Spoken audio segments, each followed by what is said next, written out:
तो हेलो साथियों, आप सभी का स्वागत करता हूं आपके अपने YouTube channel police live blog में। दोस्तों, आज हम बात करेंगे दुनिया में एक से बढ़कर एक खूबसूरत स्थान है। इस जगहों पे हर साल बड़ी संख्या में पर्यटक पहुंचते हैं, लेकिन कई जगह ऐसे भी हैं जहां जाना खतरे से खाली नहीं होता।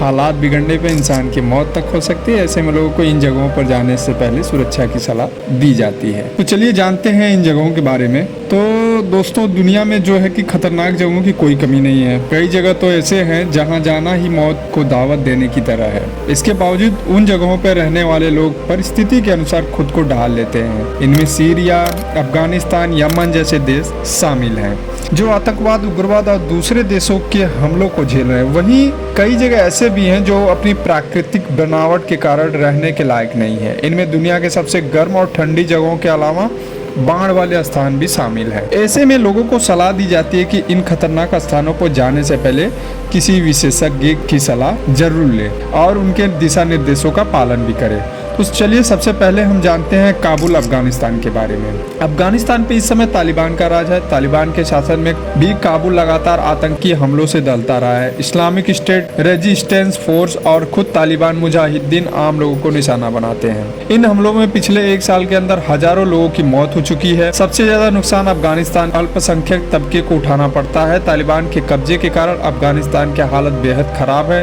लोगों के पास खाने के लिए न तो अनाज है और न ही इलाज के लिए अस्पताल। ऐसे में अफगान लोग बड़ी संख्या में पड़ोसी देश पाकिस्तान और ईरान में पलायन कर रहे हैं। दूसरे नंबर पे आता है दमिश्क, सीरिया। सीरिया की राजधानी का नाम है दमिश्क। सीरिया 2012 से इस्लामिक स्टेट का गढ़ रहा है। यह देश वर्तमान में अमेरिका, रूस, इजराइल, तुर्की और ईरान के बीच जंग का मैदान बना हुआ है। हर देश अपनी जरूरत के हिसाब से हमले करते हैं और सीरिया कुछ नहीं कर पाता। इसकी राजधानी दमिश्क पर भी अक्सर हमले होते रहते हैं। कभी यह हमले आतंकवादी करते हैं तो कभी कोई देश करता है। ऐसे में सीरिया के किसी भी इलाके में जाना खतरे से खाली नहीं है। हर साल बड़ी संख्या में सीरियाई लोग हमलों की चपेट में आकर मारे जाते हैं। इन लोगों की दुख और पीड़ा को सुनने वाला भी कोई नहीं है। खुद सीरिया सरकार का भी पूरे देश पर नियंत्रण नहीं है। तीसरे नंबर पे आता है ग्रैंड कैनियन, अमेरिका। अमेरिका के एरिजोना राज्य में स्थित ग्रैंड कैनियन घाटी एक बेहद खूबसूरत जगह है।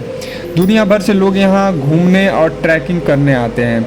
विशाल प्राकृतिक अजूबों में से एक ग्रैंड कैनियन इस जगह से अनजान लोगों के लिए किसी नरक से कम नहीं है। ग्रैंड कैनियन की लंबाई 446 किलोमीटर है और करीब 6000 फीट गहरी है। यह बेहद सूखा, गहरी घाटियों और भुरभुरे पहाड़ों से घिरी हुई एक जगह है। अगर ग्रैंड कैनियन में कोई गुम हो जाए तो उसकी मौत लगभग तय मानी जाती है। इस पूरे इलाके में सिर्फ एक गाँव मौजूद है जहाँ आज भी रेज इंडियन रहते हैं। यहाँ पूरा इलाका इंसानों के रहने लायक नहीं है। लोग किसी एक्सपर्ट की मदद से इस इलाके के एक छोटे से हिस्से में ट्रैकिंग और एडवेंचर करते हैं। चौथे नंबर पे आता है सना, यमन। खाड़ी देश यमन की राजधानी का नाम सना है। यह शहर पिछले एक दशक से हिंसा की आग में जल रहा है। सना पर भले ही कार्यवाहक सरकार अपने अधिकार का दावा करती है, लेकिन यह जगह किसी नर्क से कम नहीं है। यहाँ आए दिन आतंकी घटनाएं होती रहती हैं। हूती विद्रोही और सरकारी सेना के बीच जारी संघर्ष में लाखों लोगों की मौत हो चुकी है। संयुक्त राष्ट्र तक इस देश को खतरनाक बता चुका है। यहाँ खाने पीने की कमी कारण लाखों बच्चे कुपोषण से जूझ रहे हैं। वही पड़ोसी देश सऊदी अरब और संयुक्त अरब अमीरात भी हूती विद्रोहियों के खिलाफ कार्रवाई के नाम पर गोलीबारी करते रहते हैं। कई बार इन हमलों में आम लोगों की मौत भी हो चुकी है। पांचवें नंबर पे आता है डेथ वैली, अमेरिका। अमेरिका के कैलिफोर्निया में स्थित डेथ वैली दुनिया के सबसे गर्म जगहों में से एक है। यहाँ इतनी भीषण गर्मी पड़ती है कि स्वस्थ व्यक्ति को भी हीट स्ट्रोक आ सकता है। इस डेथ वैली में 1913 में 5 दिनों तक चली हीट वेव के दौरान सर्वकालिक उच्च तापमान 134 डिग्री फ़ारेनहाइट के रिकॉर्ड स्तर तक पहुँच गया था। धरती के किसी जगह पर इतनी गर्म हवा कभी भी महसूस नहीं की गई है। डेथ वैली समुद्र तल से 300 मीटर नीचे एक गहरी और पतली घाटी है जहां पेड़ पौधों का कोई नामो निशान नहीं है। यहाँ इंसान नहीं रहते हैं, लेकिन खतरों को झेलने के शौकीन लोग क्लाइंबिंग और ट्रैकिंग करने के लिए आते हैं। यह वैली इसलिए ज़्यादा गर्म रहती है क्योंकि इसकी सतह लाल रंग के चट्टान और थोड़ी बहुत मिट्टी से बनी है। यह सतह गर्मी को वापस तो भेज देती है, लेकिन वह वैली से बाहर नहीं निकल पाती है। इसका प्रभाव यह होता है कि घाटी की हवा बेहद गर्म हो जाती है। यहाँ की गर्म हवा खड़ी पर्वत श्रृंखलाओं से घिरी हुई है जो घाटी को गहराई में गर्मी को रोक लेती है। और मिलते हैं नेक्स्ट वीडियो में, तब तक के लिए जय हिंद।